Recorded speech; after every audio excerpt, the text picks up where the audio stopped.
परमेश्वर ने आपके लिए एक मंजिल रखी है, जैसा कि दूसरा शमूएल 17 का 1 और 2 में लिखा है। फिर अहीतोपेल ने अबशालोम से कहा, मुझे 12,000 पुरुष छांटने दे और मैं उठकर आज ही रात को दाऊद का पीछा करूंगा। जब वह थका मांदा और निर्बल होगा तब मैं उसे पकड़ूंगा और डराऊंगा और जितने लोग उसके साथ हैं सब भागेंगे, मैं राजा को ही मारूंगा। मेरे प्रियो, आप जानते हैं कि परमेश्वर ने आपके लिए एक मंजिल को रखा है, लेकिन अगर आपकी प्रार्थना वाली जिंदगी थकी मांदी है तो आप उस मंजिल को कभी भी हासिल नहीं कर सकते।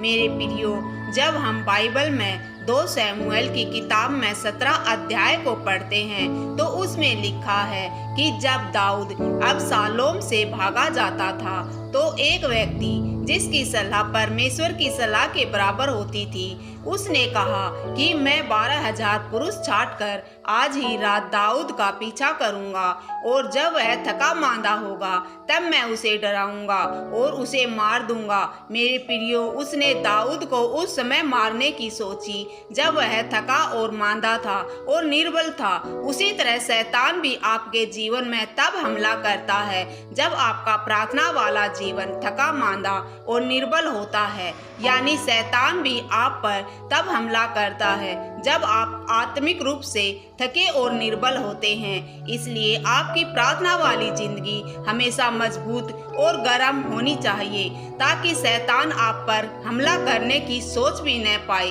याद रखें, अगर आपकी प्रार्थना वाली जिंदगी कमजोर है, निर्बल है, तो आप अपनी मंजिल पर कभी नहीं पहुंच सकते। आपके जीवन की कोई भी परिस्थिति जो आपको डराती है, वह बीमारी, पैसे की तंगी, गरीबी, बच्चा न होना, जिस दिन आप अपने आप को प्रार्थना में लेकर जाएंगे, आपकी परिस्थिति अगर न भी बदले लेकिन आपका डर जरूर खत्म हो जाएगा। और शैतान भी यह जानता है कि अगर आप डरेंगे नहीं तो इसका मतलब है कि आप अपनी मंजिल के करीब पहुंच गए हैं। मेरे प्रियो, परमेश्वर के वचन जकरिया 4 का 6 में लिखा है, न तो बल से न शक्ति से परंतु मेरे आत्मा के द्वारा होगा। मुझ सेनाओं के यहोवा का यही वचन है।